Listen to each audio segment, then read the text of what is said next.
মাদি ছাগলটার গ্রোথ খুবই ভালো, কিন্তু বাচ্চাগুলোর অবস্থা দেখুন, আপনারা দেখলে বুঝতে পারবেন খুবই বাজে অবস্থা। এগুলো হচ্ছে গ্রাম পর্যায়ের ছাগল। আর এই ছাগলগুলোর আপনার গ্রোথ ভালো হয়েছে তাও কিন্তু বলবো না, কিন্তু দেখেন মাশাআল্লাহ ওগুলোর সাথে খুবই ভালো। আসসালামু আলাইকুম। অনেকে আমাদেরকে প্রতিনিয়ত একটা প্রশ্ন করে, ছাগলকে যতই খাওয়ানি কেন ছাগল মোটাতাজা হচ্ছে না, দিন দিন দুর্বল হয়ে যাচ্ছে। আর অন্যদিকে কিছু কিছু খামারের ছাগল দেখবেন যে আপনার অল্প খাবারের মধ্যেও ভালো বডি ওয়েট গেইন করতে সক্ষম হচ্ছে। তাহলে আপনার ভুলটা কোথায়? আপনি যদি ছাগলকে ভালো খাবার নিশ্চিত করেন আর যদি আপনার ছাগলটা মোটামুটি সুস্থ আছে, তাহলে আপনাকে বুঝে নিতে হবে আপনার ছাগলটা কৃমিতে আক্রান্ত হয়েছে। যেমন আপনি এই সমস্ত ছাগলগুলো দেখতে পারেন, দেখেন মাটা খুবই ভালো জাতের একটা মা, কিন্তু বাচ্চাগুলো কীরকম হয়েছে দেখেন। যতই ভালো ব্রিডার দিয়ে ব্রিড করান না কেন, যতই ভালো মাদি ছাগলের থেকে আপনার বাচ্চাগুলো হোক না কেন, সঠিক সময় যদি কৃমিনাশক না করান বাচ্চাকে কিংবা বড় ছাগলকে, 100% গ্রোথ ফেল করবে, বিশেষ করে হচ্ছে আপনার বাচ্চার ছাগলের ক্ষেত্রে। এবার আসুন ছাগলকে সঠিক নিয়মে কৃমিনাশক করালে কোন কোন আপনার উপকার হতে পারে, এবং যদি সঠিক সময়ে আপনি যদি ছাগলকে কৃমিনাশক না করান কোন কোন ক্ষতিগুলো আপনার হতে পারে, আসুন জেনে নিই। তার আগে আমাদের আরেকটা জিনিস জানতে হবে, সেটা হচ্ছে কৃমি কি। কৃমি হলো আপনার এমন একটা পরজীবী যা ছাগলের পাকস্থলীর মধ্যে বসবাস করে। ছাগলে যে খাদ্যগুলো খায় সেখান থেকে বড় একটা অংশ তারা খেয়ে ফেলে, যার ফলে হয় কি আপনার ছাগলগুলো ধীরে ধীরে দুর্বল হয়ে পড়ে। এবার প্রথমে জানবো হচ্ছে ছাগলকে সঠিক নিয়মে কৃমিনাশক করালে কোন কোন লাভগুলো আপনার হতে পারে। প্রথমত হচ্ছে আপনার দ্রুত ওজন বৃদ্ধি হয়, কারণ হচ্ছে খাবারের পুষ্টি কৃমি খেয়ে ফেলতে পারে না, ফলে পুষ্টি সরাসরি আপনার শরীরের গায়ে লাগে, ওজন বৃদ্ধি আপনার ভালো হয়। দ্বিতীয় নম্বর হচ্ছে আপনার খাবারের সর্বোচ্চ ব্যবহার হয়। খামারের সবচেয়ে বড় খরচ হচ্ছে আপনার খাবার। কৃমিমুক্ত ছাগল একই খাবার থেকে বেশি পুষ্টি গ্রহণ করতে পারে।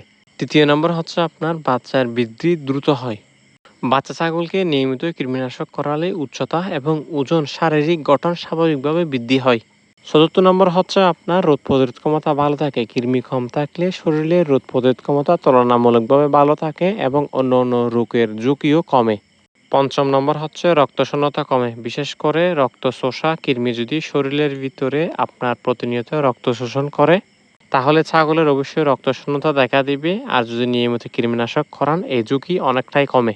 ষষ্ঠ নম্বর হচ্ছে আপনার প্রজনন ক্ষমতা ভালো থাকে। মাদি ছাগলের ক্ষেত্রে স্বাভাবিকভাবে আপনার এই ছাগল হিটে চলে আসে এবং গর্ভধারণ ক্ষমতা বৃদ্ধি হয়, এবং আপনার বাচ্চা দেওয়ার পরও ছাগল দ্রুত আপনার রেডি হয়ে যায় কিংবা আপনার রিকভারি হয়ে যায়। সপ্তম নম্বর হচ্ছে আপনার ছাগলের, বিশেষ করে মাদি ছাগলের ভালো দুধ হয়। কারণ হচ্ছে যখন কৃমি অতিরিক্ত হয়ে যায় পেটের মধ্যে, ছাগলের পুষ্টি শোষণ করে ফেলে কৃমি। এতে আপনার গায়ে লাগে না পুষ্টি, যার ফলে ভালো আপনার দ্রুত উৎপাদন হয় না। আপনারা যদি সঠিক নিয়মে কৃমিনাশক করান ভালো দ্রুত উৎপাদন হবে। অষ্টম নম্বর হচ্ছে আপনার এক কথায় বলতে গেলে খামারদের লাভ বৃদ্ধি হয় এবং ওজন ভালো হয়, রোগ প্রতিরোধ ক্ষমতা আপনার ওই বৃদ্ধি হয়, মৃত্যুর হার কমে। আপনার খামারদের এক কথায় বলতে গেলে যদি কৃমিনাশক করে সবচেয়ে বেশি ভালো হয়। এবার আসুন ছাগলকে সঠিক সময়ে কৃমিনাশক না করালে কোন কোন ক্ষতিগুলো আপনার হতে পারে। ছাগলের ওজন বাড়ে না, তারপর হচ্ছে আপনার ছাগল শুকিয়ে যায়, রোমগুলো উস্কো উস্কো হয়ে যায়, আপনার প্রতিনিয়ত পাতলা পায়খানা হয়, পাতলা পায়খানার সাথে আপনার কৃমি বের হয়, মাঝে মধ্যে রক্তশূন্যতা দেখা দেয়। অনেক সময় ছাগলের আপনার ফ্যাট ফুলে যায়, বাচ্চা বৃদ্ধি থেমে যায়, ঘন ঘন অসুস্থ হয়, প্রজনন ক্ষমতা কমে যায়। তারপর হচ্ছে আপনার কিছু কিছু মারাত্মক রোগের সম্মুখীন হয় প্রতিনিয়ত, যদি আপনার ছাগলকে সঠিক সময় কৃমিনাশক না করান। কীটনাশক করানোর বেশ কিছু আপনার ওই নিয়ম আছে, এগুলো যদি মেনে কীটনাশক না করান অনেক সময় আপনার সঠিক নিয়মে কীটনাশক করানোটা হয় না। এতে আপনার হয় কি, আপনি ঠিকই ওষুধ খাওয়াইছেন কিন্তু আপনার ছাগল অসুস্থই রয়ে গেছে কিংবা আপনার কৃমিতে আক্রান্ত রয়ে গেছে। সঠিক নিয়মে কীটনাশক করাতে গেলে আপনাকে যেটা করতে হবে সেটা হচ্ছে ছাগলের বিষটা আপনার নিয়ে প্রাণী সম্পদ অধিদপ্তরে গিয়ে ল্যাব টেস্ট করাইয়ে তারপরে কোন কৃমিতে আক্রান্ত হয়েছে ওই কৃমির ওষুধ খাওয়ানোটা হচ্ছে আপনার সবচেয়ে উত্তম।